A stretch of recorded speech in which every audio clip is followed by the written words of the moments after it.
প্রথমে আমরা সোমাজেক দেওয়ার সময় সোমাজেক ভায়াল এবং সিরিঞ্জটা হাতে নিব। আমরা এরপরে ডেটটা দেখে নিব। প্যাকেট থেকে আমরা সোমাজেক্টের ভায়ালটা বের করে নিব। এরপরে আমরা হরমোনটা দেখব ভিতরে জমে আছে কিনা। জমে থাকলে অবশ্যই মিক্সিং করে নিব। এরপরে আমরা দেখব ভায়ালটাকে উল্টা করে যে আর জমাট বেঁধে আছে কিনা। প্রথমে উল্টা করে তলানি দেখব তলায় আর জমে আছে কিনা, তারপরে আবার এটা উল্টা করে আমরা এখান থেকে দেখব যে ভিতরে কোনো আর জমা আছে কিনা। আমরা এবার দেখতে পাচ্ছি ভিতরে আর কোনো জমাট বেঁধে নাই। এবার সিরিঞ্জটাকে আমরা নিব। এটাকে আমাদের প্যাকেট থেকে খুলতে হবে, তবে এটা খোলার সময় খুব গুরুত্ব সহকারে খুলতে হবে। এই কারণে অনেক সময় আমাদের খোলার ভুলের কারণে এই সিরিঞ্জটা অটোলক হয়ে যায়, কারণ এটা একটা অটোলক সিরিঞ্জ। এটা একবার ব্যবহার করার পর আর করা যাবে না।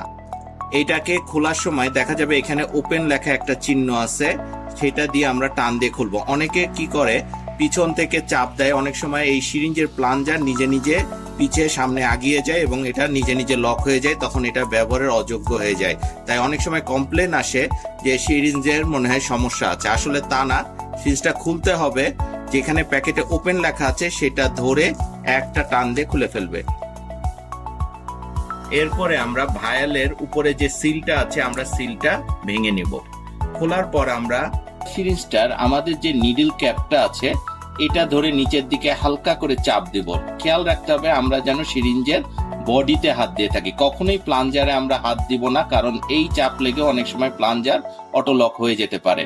তা নিডল ক্যাপ খোলার আগে নিচের দিকে হালকা করে চাপ দিয়ে আমরা সিরিঞ্জটি নিডলটা খুলে ফেলবো। খুলে আমরা এই সিরিঞ্জের নিডলটা এখানে পুশ করব, ভিতরে রাবারের ভিতর দিয়ে ভিতরে ঢুকাবো। এরপরে আমাদেরকে খেয়াল রাখতে হবে নিডলটা আমরা এতখানি ঢুকাবো না যেটা আমাদের হরমোন ছেড়ে উপরে চলে যায়, যেটাতে বাতাস এসে ঢুকবে। তাই আমরা জাস্ট অল্প একটু এখান থেকে ঢুকাবো যাতে আমরা পুরো হরমোনটা ভিতরে নিতে পারি। নিডলটা ঢুকানোর পর আমরা ভায়ালটাকে উপর দিকে নিয়ে আমরা আস্তে আস্তে করে পুরো হরমোনটা সিরিঞ্জে টানবো।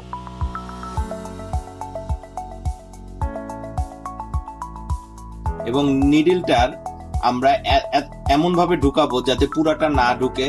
পুরাটা ঢুকলে কি হবে, ভিতরে আমাদের বাতাস ঢুকে যাবে। তাই অল্প একটু আমরা নিডলটা ঢুকাবো যাতে সে পুরা হরমোনটা এখান থেকে আমরা বের করতে পারি।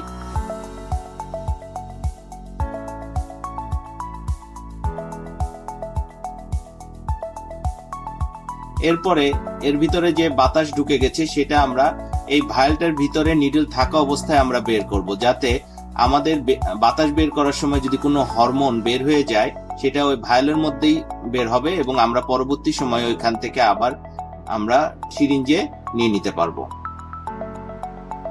সিরিঞ্জের মধ্যে পুরো হরমোনটা টেনে নিতে হবে এবং নিশ্চিত হতে হবে ভিতরে 1 ml পরিমাণের যেন কম না হয়। এখন আমরা নিডল থেকে ভায়ালটা খুলে ফেলবো এবং সোমাজেক ইনজেকশনটা দেওয়ার জন্য পুরোপুরি প্রস্তুত।